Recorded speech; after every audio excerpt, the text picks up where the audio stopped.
There it is. Hello and welcome to Green Hope Project Environmental Summit. We are here with Janine, and she is going to be talking to us about community conservation with the Frontera Land Alliance. I take it over, Janine. All right, thank you. Well, my name is Janae with the Frontera Land Alliance. Frontera Land Alliance was established in 2004.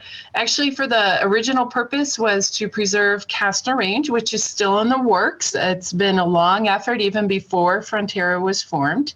In 2017, the Frontera Land Alliance became an accredited land trust. What we do is we preserve natural areas, working farms, ranches, and wildlife and water. Frontera's leadership in education, resource management, and stewardship are accomplished through collaborative partnerships, which we call community conservation. We're going to skip 2019 or 2020 and go back to 2019. In 2019, we had over 72 events where Frontera shared with participants and exposed them to the value of our nature. We were at the Castner Heights neighborhood event, the El Paso Zoo, and we held conservation easement workshops.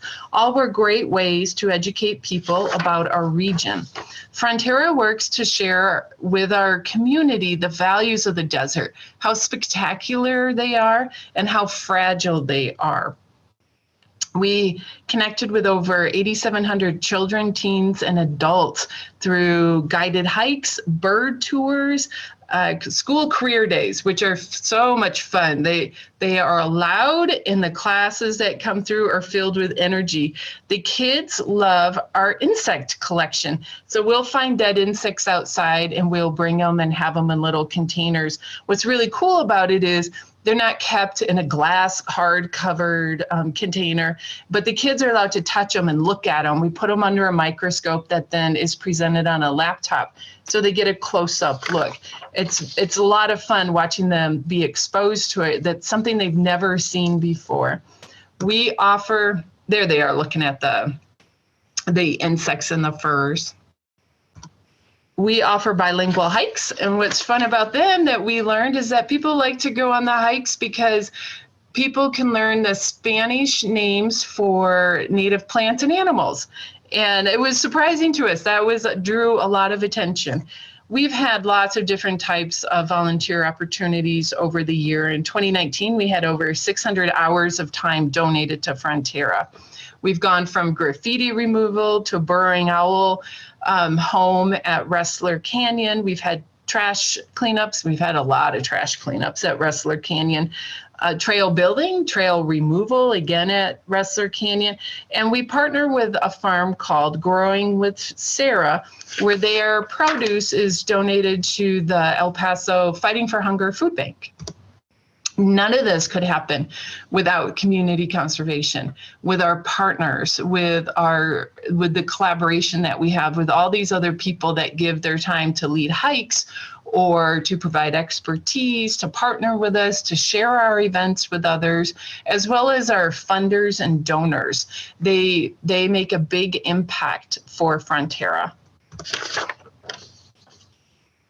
To ensure the land is cared for, we all need to be aware. We can do this by accepting responsibility for the land. We need to speak up for the land since it really can't speak for itself. One way to do this is to pick up after your dog when you're on a hike. And did you know that the FDA estimates a dog excretes over 400 pounds a year of waste? It goes beyond a mess on your shoe. Its waste washes into waterways. It carries and transmits bacteria such as roundworm and E. coli. And leaving it in a bag on the side of the trail is not picking up after your dog. You have to carry it out. We've noticed this a lot, actually at Lost Dog. It seems to be a common trend out there. Also taking ownership and having pride in our community and open space. Have pride in our desert lands that are really unique. Participate in cleanups. Even participating in one a year makes a big difference. Here are a couple pictures at Wrestler Canyon of the trash that we find out there. In the last 2 years, there has been a huge jump in trash being illegally dumped out there. You can become active in the decision-making process for land. We'll talk about it a little bit more later, but Napland and Lost Dog were only preserved because the community spoke up. They had a voice and they wanted to make sure that the land was protected. The same thing happened in 2005 and 2006 with Thunder Canyon and Wrestler Canyon. They're preserved because people became involved. Creating harmony with the land is key. It's easy to do by just not disturbing wildlife and by staying on a trail. I don't think people understand the impact a footprint has, and then another footprint, and then another footprint off the trail, especially in the desert. In the desert, it takes a long time to regenerate. I'm from the Midwest, Michigan, and it rains there a lot. Things have to be pruned and trimmed a lot. And here, it could take years before you need to go back and remove something that hangs over the side of a trail. By reducing human off-trail impact, you improve the biocrust. The biocrust generally covers all soil spaces not occupied by plants. Biocrusts are key to reducing erosion and increasing water retention and soil fertility. And we all know we don't have a lot of soil around here, so that's key. And helping with dust storms. As the surface is disturbed, that disturbs the biocrust, so then more dust is put up in the air around us. And so by helping, just stay on the trail, encourage others to stay on the trail, let them know. Here we are at Wrestler Canyon. This is the Frontera Land Alliance's nature preserve. It was established in 2005. It's about 91 acres. We do a lot of work out there. We build trails, and as I said, we remove unwanted trails people just think they can add. We collect trash. We have to watch, sadly, the homeless population that seems to have found it. And we have to keep asking them to move and find someplace else. And we collect native seeds. That's fun because the native seeds will be replanted at Wrestler Canyon. There are areas that were disturbed a long time ago, even before we owned it, that haven't revegetated, which just shows you how long it takes. So we replant seeds hoping to get some of the barren areas to be reestablished. This is Thunder Canyon. Thunder Canyon the land is owned by the city. Frontera Land Alliance holds the development rights, which we hold through a conservation easement. The simplest definition of this is when a landowner voluntarily agrees to restrict the development on the surface of the land. They say what is permitted and what is not permitted. It usually remains private property unless you're working with a public entity. It's about 26 acres. And what's wonderful about this property is it actually was going to be developed, and the neighborhood rallied. They got together. They worked with the city to buy the land, but the city was paid back for the land by the 91 neighbors. They all paid back for 15 years through their taxes, the city, for this purchase of the land. So the city owns it, but the money came from the neighbors. And so we hold the development rights. So we ensure that the city and others don't go against what the terms are stated in the conservation easement. And that's what our commitment is through this. Lost Dog and Napland are two other properties that Frontera is working with along with the city. The first reading of the conservation easement on these, so again, they're protecting the surface of the property, was read this past Tuesday. They're going to have their final vote at the City Council on May 11th to determine whether they accept the terms of the conservation easement or not.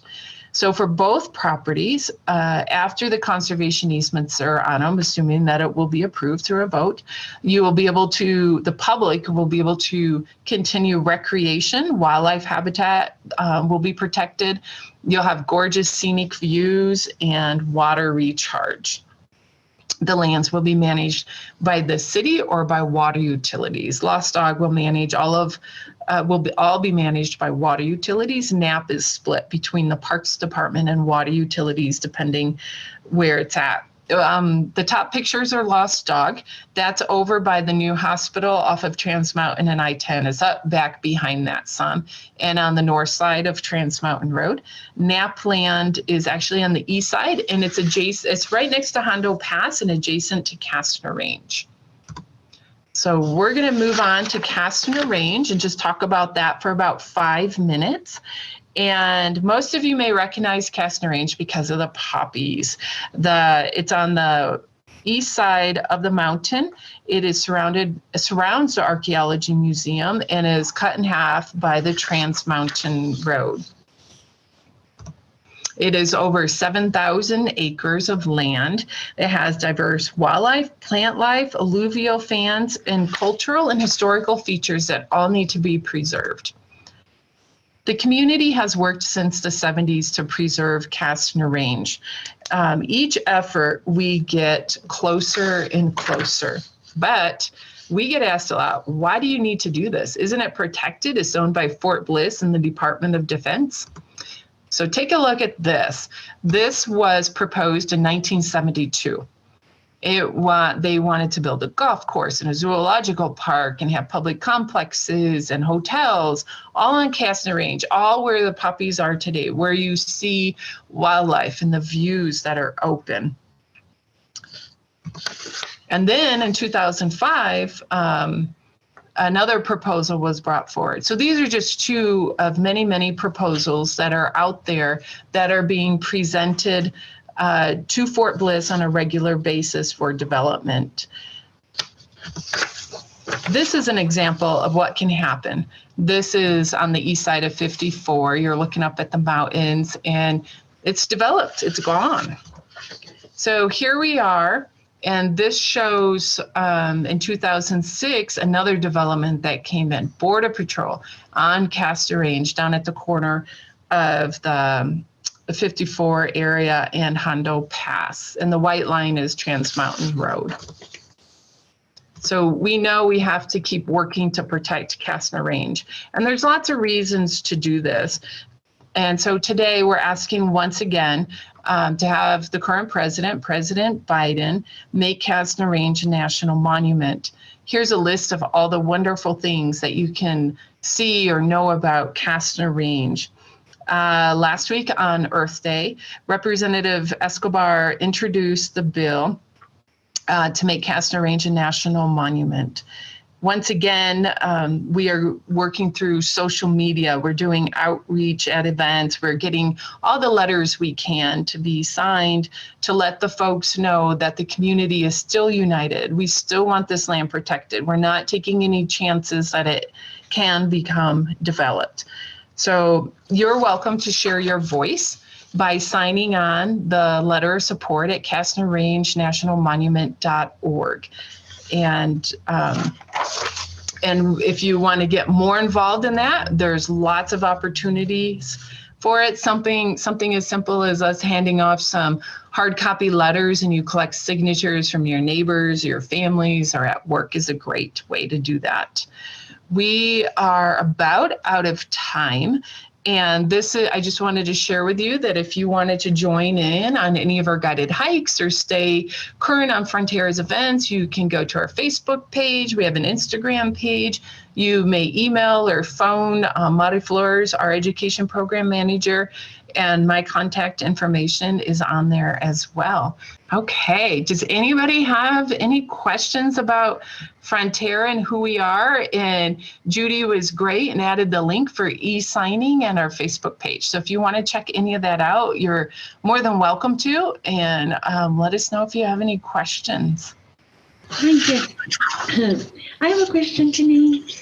Do you have, is there a specific date when the Castner Range forms need to be filled out, need to be done with?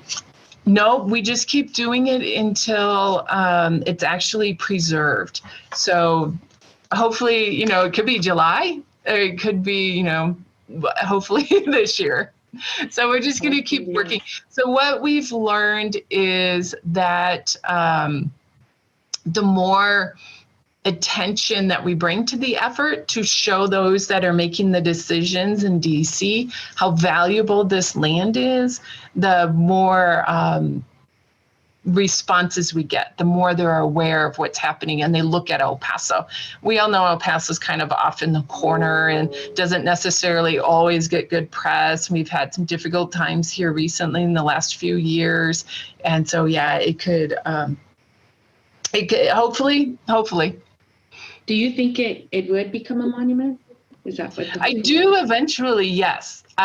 We were really close with President Obama, and it just wasn't good timing. I think because of that effort, I think people are more aware now that are decision makers and that we're more primed to do it with President Biden. In addition, President Biden is really working towards getting the 30% of land and water preserved by 2030. And so that is also something else that would encourage them to preserve this land. Do you guys do tours? We do, but you're not allowed on to Kastner Range. So where we do the tours at, there's the Archaeology Museum, and they're actually out there today or tomorrow for Green Hope. And so Mari Flor is leading that hike if you want to see it in person. And then the other tour she's leading, I forget which day is which, but it's at Napland right up against Kastner Range. And there are signs up. You're not supposed to go on it. There are unexploded ordinances in some areas. So we definitely encourage people not to enter the property. Okay. So is the one you were talking about, that's the one that's making Kastner Range a national monument? Is that the one that's not the hike though, right? At the Archaeology Museum, there is one she's hosting there, and I think she called it Archaeology Hike. Okay. It's a mile trail, and it's a nice area out there. And now that it rained, I would definitely try to get on what somebody's either hike or walk that they're having. It would be really pretty now that the water's in the ground. I was trying to see if I could find the time and date, but I'm having a hard time with it. But I'm sure people can log on to our website and find out, greenhopeproject.org. And yes. Of course, don't forget to visit fronteraalliance.org, right? Yep. Okay, let's not forget we have an 11 o'clock today at here again online with Frontera Land Alliance, but this one is going to be different, right? Can you give us a little heads up and without giving us too much? Sure. Scott Cutler will be the presenter on it, and he knows anything you'd want to know about Kastner Range. He's been working on it for years. And so definitely if you have questions, I know, Cindy, you can't join, you got to run off, I don't think. Right, I know, I'd love to be there, but yeah, our gyms for the kids. Yeah, and so all those questions, if folks have them, that would be a great time to bring them, or just send them to us anyways and we'll get back to you. Yeah, he's great. Scott's great. Thank you so much, Janae. All right. Thank you so much. Good to see you. Thanks, everybody. Thank you.